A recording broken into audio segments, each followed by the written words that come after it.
Agora é importante a gente mostrar como é que o método do For PDI vai trabalhar com a composição dos PDIs dentro do sistema. Esse método, a gente vem utilizando uma ferramenta simples também, que mais adiante eu vou explicar ela melhor, que é o PMBOK, e ela trabalha com três grandes fases muito bem definidas. A preparação do plano, o diagnóstico, ou seja, nosso ponto de partida, a situação atual, e o planejamento, ou seja, a situação desejada, o futuro desejado. Essas três fases bem definidas, elas são extremamente complexas e para cada uma delas existe uma infinidade de subfases, subitens.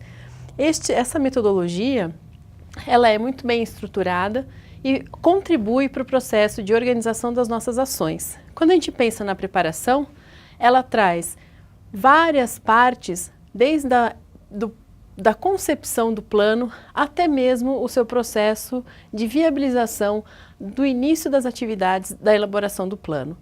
Para cada uma dessas fases, eu vou somente chamar a atenção de algumas delas que eu considero de extrema importância.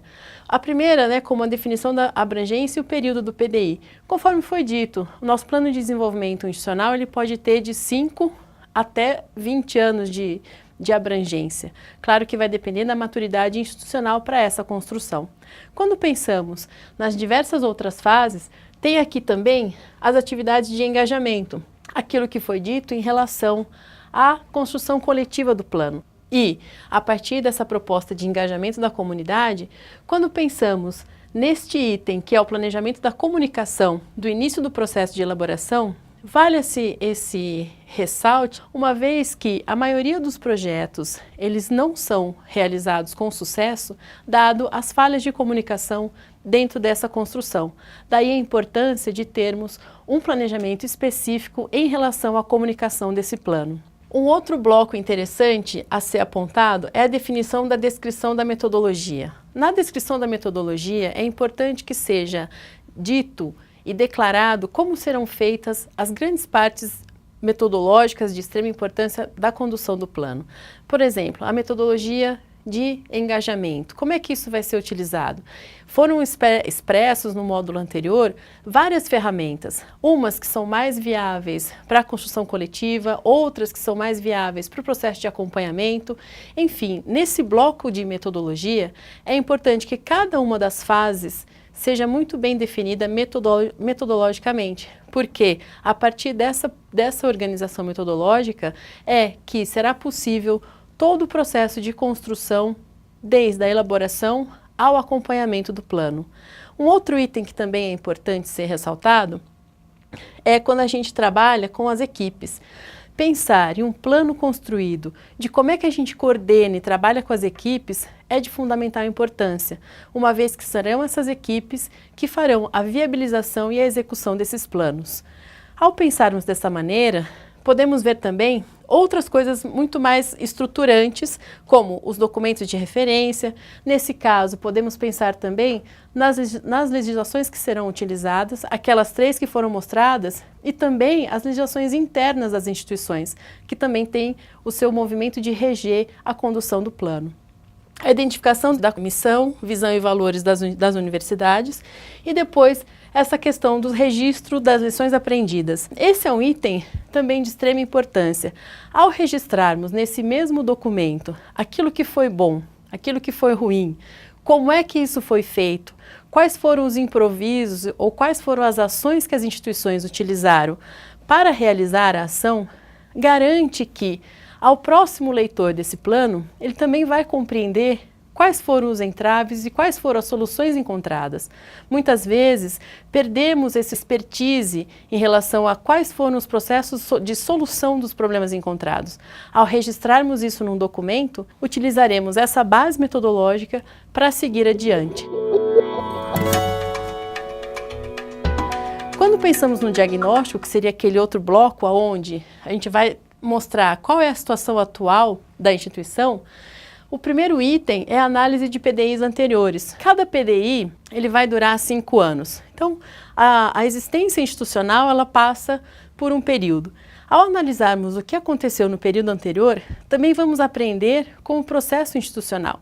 Daí a importância de se fazer uma avaliação desses planos anteriores, especificamente do imediatamente anterior ao que vai ser construído. Isso vai trazer conhecimento institucional para o próximo cenário, para o próximo momento. Também foi dada uma ferramenta nesse curso sobre análise SWOT. É algo simples de se construir e pode ser por tema, pode ser por blocos, não só temático, mas de instituição, de área, de assuntos que são tratados. Ou seja, essa, por ser uma ferramenta simples, ela viabiliza muitos aprendizados dentro da instituição. Ao fazermos esse diagnóstico, é importante que sejam feitos os registros de todas essas experiências no momento anterior.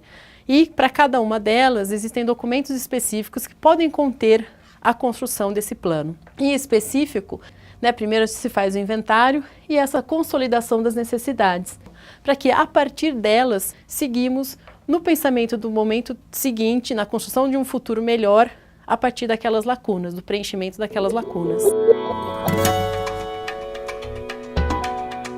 No processo de planejamento em si, da elaboração do plano, que ele vai culminar na publicação do plano total, desse plano de desenvolvimento institucional, a gente tem que pensar, lembrando, do diagnóstico que foi feito e como é que a gente faz a priorização desses critérios, ou seja, quais são as necessidades das lacunas que não foram cobertas no plano anterior, que serão tratadas e viabilizadas a partir deste plano de elaboração.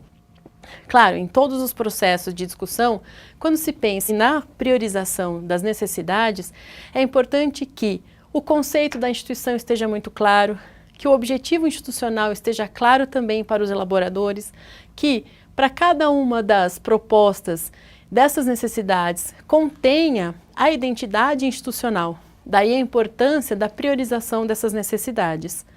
Um segundo item que é de extrema importância é a identificação de fatores críticos de sucesso. Isso também está atrelado àquela parte do documento onde são registrados o que foi bom e o que foi ruim, o que deu certo, o que encontramos como solução para esses problemas. Quando pensamos nos fatores críticos do sucesso dessas ações, são questões aonde a gente tem que olhar com um olhar de fato crítico, daí o nome, os fatores críticos de sucesso. O que é que poderia dar errado? O que é que poderia inviabilizar a ação, inviabilizar o resultado esperado?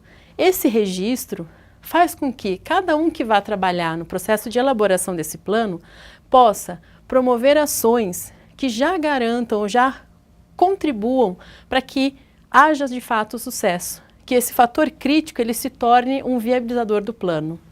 Nesse aspecto, esse registro é de extrema importância. Essa parte onde a gente vai falar de recursos humanos, os aspectos orçamentários, a estrutura física, ela acaba se tornando parte clara e óbvia do processo de construção. Daí que existem metodologias específicas para a construção desses três grandes blocos estruturantes da viabilização do plano. Mas nesse aspecto aqui, nesse contexto, é importante trazer a atenção para aquilo que nem sempre o planejador ou o gestor consegue viabilizar de uma maneira clara, que é o planejamento do processo de controle. Como é que eu vou controlar a execução do plano? Fase a fase, ação por ação, como é que eu vou organizar esse meu acompanhamento, esse controle em relação ao plano de desenvolvimento e as suas diferentes fases?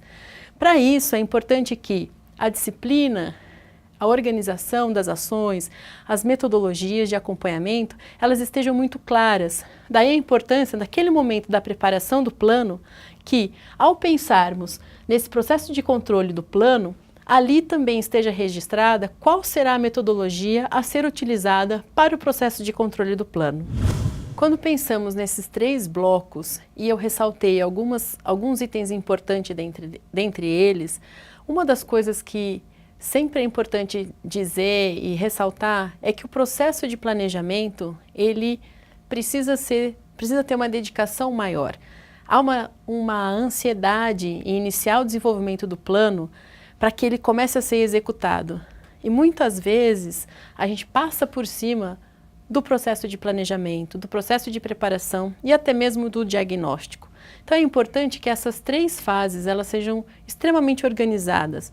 o processo de planejamento, de organização, de como vamos fazer o planejamento deste plano é de extrema importância. Ele garante que erros futuros e simples não aconteçam. Daí a necessidade de gastar tempo nos processos de planejamento, nas discussões, naquilo que vai metodologicamente organizar e viabilizar a execução desse plano.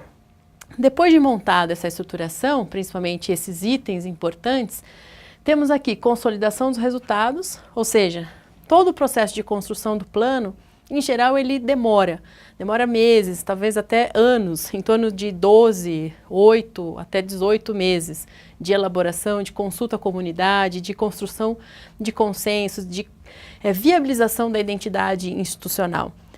Isso vale a pena gastar esse tempo nesse processo, tanto de planejamento quanto no processo de execução dos planos. Para cada um desses blocos, tem que pensar que isso vai realizar e vai ser efetivado em um documento. Em geral, são textos, são tabelas, são as perspectivas de futuro, a construção das metas, dos seus indicadores de acompanhamento. Dessa forma, para cada um desses, a elaboração de documento final, a aprovação do plano, em geral, a aprovação do plano acontece nos conselhos superiores das universidades, que são reuniões de dia inteiro que discutem parte por parte, capítulo a capítulo, deste plano de desenvolvimento. E a publicação final, onde o plano já está pronto, já está validado e consolidado na comunidade universitária. Vale dizer que o processo de planejamento bem estruturado viabiliza um plano melhor executado.